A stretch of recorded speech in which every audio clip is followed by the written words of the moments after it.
Everybody, I hope all of you are doing well. आज के इस लेक्चर में हम फिर से एक बार मॉक टेस्ट करेंगे जो कि कंप्यूटर सेक्शन है आपका। अभी तक हमने 3 मॉक टेस्ट किए हैं। अगर आपने अभी तक 3 नहीं देखे हैं तो वो ज़रूर देखें। स्पेशली जो कल हमने तीसरा वाला मॉक टेस्ट वो मैंने आपको कल ही कराया था। कल मैंने दूसरा भी कराया और तीसरा भी कराया। तीसरा इमरजेंसी में कराना पड़ा क्योंकि कल जो है वेबसाइट ऑपरेटर का एग्ज़ाम हुआ और उसका जो भी पेपर आया था कंप्यूटर सेक्शन का वो मैंने कल डिस्कस किया मॉक टेस्ट 3 में। तो वो भी जाके आप ज़रूर देखें, वो इंपॉर्टेंट है आपके लिए। और चाहे आप किसी भी एग्जाम के लिए प्रिपेयर कर रहे हो, कंप्यूटर सेक्शन बहुत इंपॉर्टेंट होता है हर एग्जाम में, और जूनियर असिस्टेंट में तो ज़्यादा इंपॉर्टेंट नहीं। यहाँ पे 20 मार्क्स है कंप्यूटर सेक्शन के। सो इसलिए आपको इंपॉर्टेंट हैं ये सेक्शंस। ये जो मॉक टेस्ट हैं इंपॉर्टेंट हैं, कर लीजिए। और कल के मॉक टेस्ट में जो कल का पेपर आया था एक्चुअली, उसमें मैंने देखा मॉक टेस्ट से बहुत सारे questions directly as it is आए थे। एंड आप देख लेना पहले और दूसरे मॉक टेस्ट में कितने ऐसे क्वेश्चन हैं जो कि आपके कल के पेपर में आ गए थे। ठीक है, तो let's start today's mock test. And as usual 20 में से आप कितने कर पाएंगे वो मुझे ज़रूर बताएं।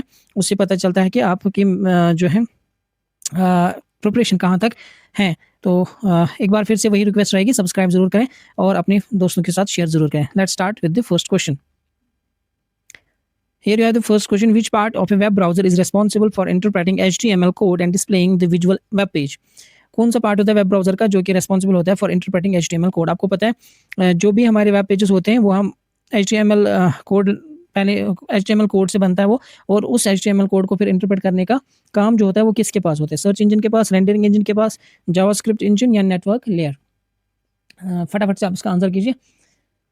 ठीक है, ब्राउजर आर्किटेक्चर यहाँ पे आपसे पूछा जा रहा है। एक्चुअली उसका आपसे जो है ना बेसिक्स पूछा जा रहा है। अगर हम यहाँ पे देखें तो इसका जो आंसर रहेगा that would be your rendering engine. ठीक है, ऑप्शन नंबर बी इसका करेक्ट ऑप्शन होगा। रेंडरिंग इंजन का काम होता है जो कि ट्रांसफॉर्म करता है HTML या CSS कोड को विजुअल पिक्सल्स में जो आप स्क्रीन पे देख पाते हो। याद रखेंगे HTML या CSS कोड जिसमें एक्चुअली जो कोडिंग होती है ना वो आपको पता है एक पर्टिकुलर इसमें होती है, जैसे HTML में या CSS में, और उस कोडिंग को फिर पिक्सल्स में लाना, स्क्रीन पे विजुअल्स में लाना, वो काम होता है इस रेंडरिंग इंजन का। ठीक है, रेंडरिंग इंजन, तो इस पे ध्यान देंगे, ये इंपॉर्टेंट रहेगा आपके लिए। अगर मैं सर्च इंजन की बात करूँ, आपको पता है सर्च इंजन किसके काम आता है? ये एक वेब बेस्ड टूल है जो हमें इन्फॉर्मेशन ढूंढने में मदद करता है। जैसे कि आपका गूगल एक सर्च इंजन है ना, तो ये इन्फॉर्मेशन ढूंढने में मदद करता है हमें, ये इंपॉर्टेंट है। इसमें पे भी क्वेश्चन पूछे जा सकते हैं। नेटवर्क लेयर तो आपको पता है इसका काम क्या होता है, हैंडल करना डेटा कम्युनिकेशन को, जो भी आपकी डेटा कम्युनिकेशन प्रोटोकॉल्स हैं उनको ये हैंडल करता है नेटवर्क लेयर। ये भी इंपॉर्टेंट है। जावास्क्रिप्ट जो है ना इंजन, ये इंपॉर्टेंट नहीं है उतना, इसके बारे में नहीं पूछा जाएगा। ये जावास्क्रिप्ट जो है ना ये एग्जीक्यूट करता है स्क्रिप्ट लॉजिक, ये आपको वैसे भी नहीं पूछने वाले। तो इसलिए यहाँ पे 2 चीज़ें याद रखेंगे, हालांकि 3 चीज़ें। सर्च इंजन जिसमें गूगल आपको आता है, इन्फॉर्मेशन अगर आपको कलेक्ट करनी है तो सर्च इंजन पे आप जाते हैं। रेंडरिंग इंजन ये HTML या CSS जो भी आपका HTML कोड है वगैरह, उसको डिस्प्ले करने में, विजुअल्स में, पिक्सल्स में ये काम करता है रेंडरिंग इंजन आपका। और नेटवर्क लेयर आपको पता है, नेटवर्क लेयर लगता है हमें डेटा हैंडलिंग में, जो कि कम्युनिकेशन प्रोटोकॉल्स हमारी होती हैं। नेक्स्ट क्वेश्चन की ओर बढ़ेंगे। What is the shortcut key for find and replace in MS word? Shortcut key for find and replace for ठीक है, तो फटाफट से इसका आंसर कीजिए। यहाँ पे आप कंफ्यूज हो सकते हैं। इसका आंसर है C option, find and replace. ठीक, फाइंड एंड रिप्लेस से ये मत समझना कि F फॉर फाइंड आ सकता है, नहीं, बिल्कुल नहीं, यहाँ पे कंफ्यूज नहीं होना है। फाइंड एंड रिप्लेस के लिए Ctrl+H लगता है आपका। Ctrl+F जो है ना वो नेविगेशन या फाइंड पैन ओनली के लिए लगता है। ठीक है, ये याद रखना, नेविगेशन के लिए लगता है। Ctrl+G जो है आपका ये आता है गो टू टैब में। Ctrl+G आपको बताता है go to tab. Go to tab में अगर आपको जाना है तो Ctrl+G आप लगा दें। और Ctrl+R, कल मैंने आपको बोला था Ctrl+L लेफ्ट अलाइनमेंट, और Ctrl+R होता है राइट अलाइनमेंट के लिए। किसके लिए? राइट अलाइनमेंट MS वर्ड में। तो these are important things, do remember these. Next question देखेंगे, यहाँ पे आप देख रहे हैं which internet protocol determines how data should be broken down into IP packets? कौन सी ऐसी इंटरनेट प्रोटोकॉल है जो डिटरमाइन करता है कि डेटा को पैकेट्स में डेटा को पैकेट्स में बांट के देना है? ठीक है, into IP packets. Internet protocol packets में इसको ये डिवाइड कर लेता है। फटाफट से बता देंगे इसका क्या आएगा आपका आंसर? इसका आंसर आएगा आपका सी। ठीक है, ट्रांसफर, ये जो है ना TCP या IP प्रोटोकॉल सूट जो होता है, ट्रांसमिशन कंट्रोल प्रोटोकॉल इसको कहा जाता है। TCP को ट्रांसमिशन कंट्रोल प्रोटोकॉल, यही मैनेज करता है डेटा सेगमेंटेशन और उसके असेंबली को। ठीक है, ट्रांसफर कंट्रोल प्रोटोकॉल यही करता है मैनेज डेटा सेगमेंटेशन।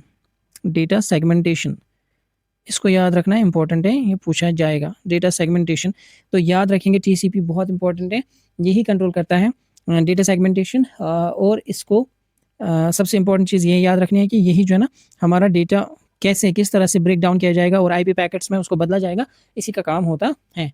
अगर हम एचटीटीपी की बात करेंगे, ये आपको पता ही है, एप्लीकेशन लेयर प्रोटोकॉल है वेब कंटेंट के लिए, hyper text transfer protocol. FTP कल भी मैंने बोला था, स्पेसिफिकली ये फाइल ट्रांसफर्स के लिए इंपॉर्टेंट है। और यूडीपी क्या है, ये एक फास्टर है, बट यूडीपी देखो जनरली एक अनरिलायबल आप बोल सकते हैं, एक कनेक्शन लेस प्रोटोकॉल है। ठीक, यूडीपी ये एक अनरिलायबल कनेक्शन लेस प्रोटोकॉल है, यानी कि बिना कनेक्शन के आप इसको यूज कर सकते हो, बट दिस इज अनरिलायबल, इसको ध्यान में रखेंगे। नेक्स्ट क्वेश्चन पे देख जाएंगे, नेक्स्ट क्वेश्चन देखेंगे। In MS Excel what is the default file extension for a workbook. MS Excel में अगर आप हैं तो कौन सा डिफॉल्ट फाइल एक्सटेंशन है वर्कबुक के लिए। ये क्वेश्चन भी बहुत बार पूछा जाता है और पूछा भी गया है, तो इस पर भी थोड़ा सा आपको ध्यान देना जरूरी है। .xls ये 2007 से पहले था, अभी जो है वो .xlsx, ऑप्शन नंबर सी यहाँ पे करेक्ट आएगा। ये अगर पूछता तो ये 2007 से पहले जो है हमारे एमएस एक्सेल के वर्जन्स उनका ये था। ठीक है, .doc पता ही आपको, ये डॉक्यूमेंट यानी एमएस वर्ड फॉर्मेट का है। .doc जो ना, .doc जो है ना, ये भी 2007 से पहले था, किसका, वर्ड का। ठीक, आज उसका .docx आता है। ठीक, इसी के बाद .txt जो है ये प्लेन टेक्स्ट फॉर्मेट है, ये उतना इंपॉर्टेंट यहाँ पे वैसे भी नहीं है। नेक्स्ट क्वेश्चन की ओर बढ़ेंगे और देखेंगे नेक्स्ट क्वेश्चन। और हाँ, पीपीटी का भी पूछते हैं कभी, .pptx है आजकल जो आता है। ठीक, next, which of the following is an example of an open source operating system. इनमें से कौन सा ओपन सोर्स ऑपरेटिंग सिस्टम है, ये आपको बताना है। ये बहुत ही आसान सा क्वेश्चन है, फटाफट से आप इसका आंसर कीजिए। Open source operating system,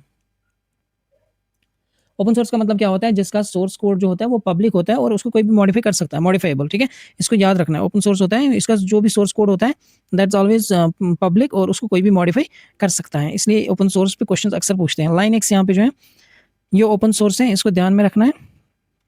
iOS आपका एप्पल का है ना, ये आपको पता होना चाहिए। और विंडोज़ या मैक जो है ना, ये आपको पता है, ये भी प्रोप्राइटरी ऑपरेटिंग सिस्टम्स है, तो इस पे ध्यान देंगे। नेक्स्ट क्वेश्चन देखेंगे और देखेंगे अगला क्वेश्चन क्या पूछना। What does DNS stand for. DNS का आपको फुल फॉर्म बताना है, क्या होता है।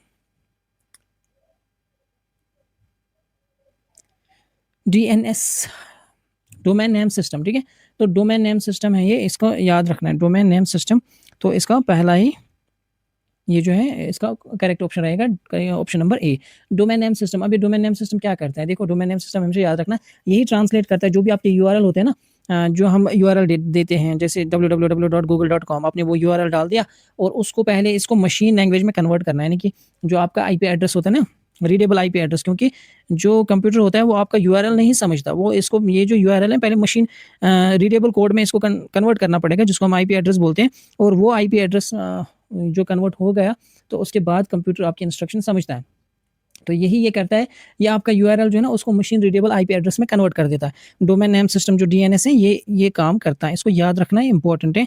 आपका यूआरएल जो है उसको कन्वर्ट करता है आईपी एड्रेस में। ठीक, तो ये याद रखना यहाँ पे बहुत ही इंपॉर्टेंट है, इसको ध्यान से करना। नेक्स्ट देखेंगे, an IPv6 address consist of how many bits. IPv6 address जो होता है वो कितने बिट्स का होता है। एड्रेसेस हमारे पास दो तरह के हैं, पहले IPv4 आता था, ठीक है, IPv4 एड्रेस, और अब जो चलता है उसको हम बोलते हैं IPv6 एड्रेस, इसने रिप्लेस किया 4 को। अब इसका क्या मतलब है, पहले आप वो बताएंगे। IPv6 एड्रेस का जो कितने बिट्स का होता है ये बताया गया है, तो इसके ध्यान देंगे, ये 128 बिट्स का कोड है, 128 बिट्स, 128 बिट्स, ये याद रखना, ये इंपॉर्टेंट है और ये पूछा जाता है। जो IPv4 एड्रेस था ना, ये डॉट यूज़ करता था, जैसे कोई भी, अभी मैंने बोला था मशीन रीडेबल कोड जब ये कन्वर्ट करता है यूआरएल को मशीन रीडेबल कोड में, तो ये बीच में डॉट लगाता था, ऐसे जैसे 001.007 डॉट ऐसे करके। लेकिन IPv6 जो है ना ये कॉलन लगाता है, क्या लगाता है, कॉलन यूज़ करता है, कॉलन्स, डॉट की जगह ये इस तरह कॉलन से सेपरेट करता है जो भी आपका एड्रेस होता है। ठीक, तो इसको याद रखना है, थोड़ा सा इस पर ध्यान देंगे। तो ये 128 करेक्ट है, और ये जो है ना ये हेक्साडेसिमल सिस्टम में आता है। IPv6 जो है आपका, ये हेक्साडेसिमल सिस्टम से हम रिप्रेजेंट करते हैं, इसको याद रखना है, इंपॉर्टेंट है। Next, in MS PowerPoint, which tab is used to add animations to a slide। MS power point में अगर आप जाते हैं तो एनिमेशंस ऐड करना है स्लाइड में, वो कौन सा टैब है जहाँ पे जाके आप एनिमेशंस ऐड कर सकते हैं? Insert design animation slide show, आपको पता है ये इसका जो आंसर है that is option number C which is animations. Animations में ही आप जाके कर सकते हैं। इंसर्ट में आप क्या करेंगे, इंसर्ट में अगर आपको कोई पिक्चर ड्रॉ करनी है या पिक्चर इसमें इंसर्ट करनी है, वो शेप, चार्ट्स वगैरह वो सब इंसर्ट में आ जाते हैं, ठीक? डिज़ाइन में आपका बैकग्राउंड, थीम वगैरह वो सब कुछ आ जाता है। एनिमेशन में जाके आप एनिमेशन करेंगे और स्लाइड शो में जाके स्लाइड शो होता है स्टार्ट। स्लाइड शो के लिए शॉर्टकट की F5 होती है। ये कल भी एग्जाम में पूछा गया था, जो आपका कल का एग्जाम था जेके एसएसबी की ओर से, तो इस पे ध्यान देंगे। बार-बार ये पूछा जाता है ये क्वेश्चन। इसके बाद स्लाइड शो अगर आपको पहले से करना है तो ऑब्वियसली F5, अगर करंट स्लाइड से करना है तो शिफ्ट पहले डालेंगे और उसके बाद शिफ्ट प्लस F5 होता है, ठीक है? तो ये भी पॉइंट इंपॉर्टेंट है, इसको याद रखना है। Next question, question number 69, 1 terabyte is equal to, ये आपको एक मैं बोल सकता हूँ कि ये आपको याद होना चाहिए, बस इसमें और कुछ नहीं कर सकते। 1 टेराबाइट किसके बराबर होता है, यानी 1 टेराबाइट 1024 जीबीज़ के बराबर होता है, ठीक है?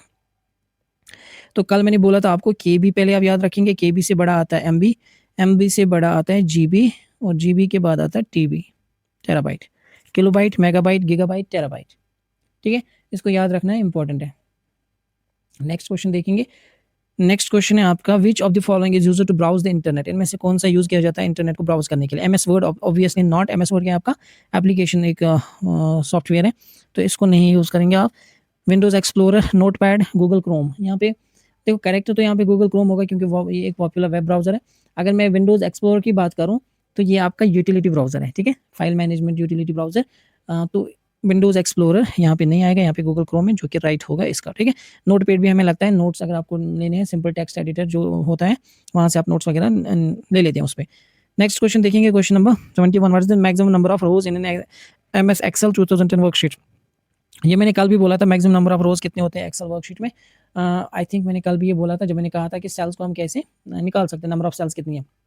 तो 2007 के बाद से जो भी वर्जन आए उनमें 1,48,500 इतना, ठीक है? 576 ये इसका राइट आंसर होगा, इसमें ध्यान रखना है, ठीक है? तो आगे बढ़ेंगे और आगे देखेंगे आगे क्या आता है।